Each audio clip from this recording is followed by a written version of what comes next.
Un risultato importante grazie al Rotary e al dottor Schevenin, che è il veterinario che ha portato avanti il progetto.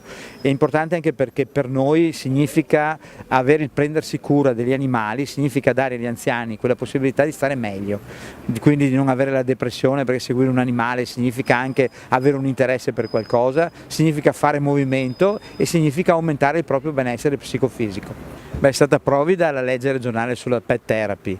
Posso dire che assolutamente un impatto di oltre il 30-40%. Il prendersi cura nel processo olistico, quindi che vede tutta la persona, il fatto di avere l'animale significa in oncologia, in pediatria, nelle patologie croniche è fondamentale, perché significa che la persona ha un interesse e si difende rispetto alla malattia. A parte la legge regionale che verrà portata avanti dal Consiglio regionale Brescancin, ma noi già come benessere e quindi come progetti salute daremo un supporto al progetto del Rotary per poter ampliarlo e renderlo definitivo nel tempo.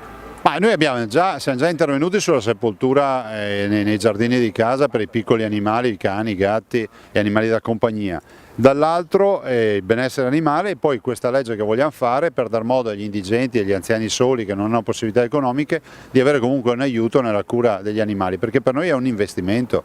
Il fatto che il piccolo animale da compagnia sia curato e resti con l'anziano ci permette di attivare la pet therapy, no? La terapia dell'animale da compagnia, che significa obbligare l'anziano ad uscire per portare a passeggiare il cane e avere un impegno, cioè accudire il cane, il gatto, quello che sarà. Magari a qualcuno farà sorridere, ma questo aiuta anche a allungare la vita. Perché in Veneto microchipiamo, hanno i microchip i cani, si ritrovano e non c'è un fenomeno di randagismo come in altre regioni d'Italia. Io aggredirei il problema con leggi molto più severe, perché ci sono parti dell'Italia dove il randagismo è una cosa da tutti i giorni, dove vai in alcune piazze di alcune città, deve stare attento ai cani randagi perché i parchi sono pieni, e questo è inaccettabile per l'inciviltà di chi li abbandona questi cani.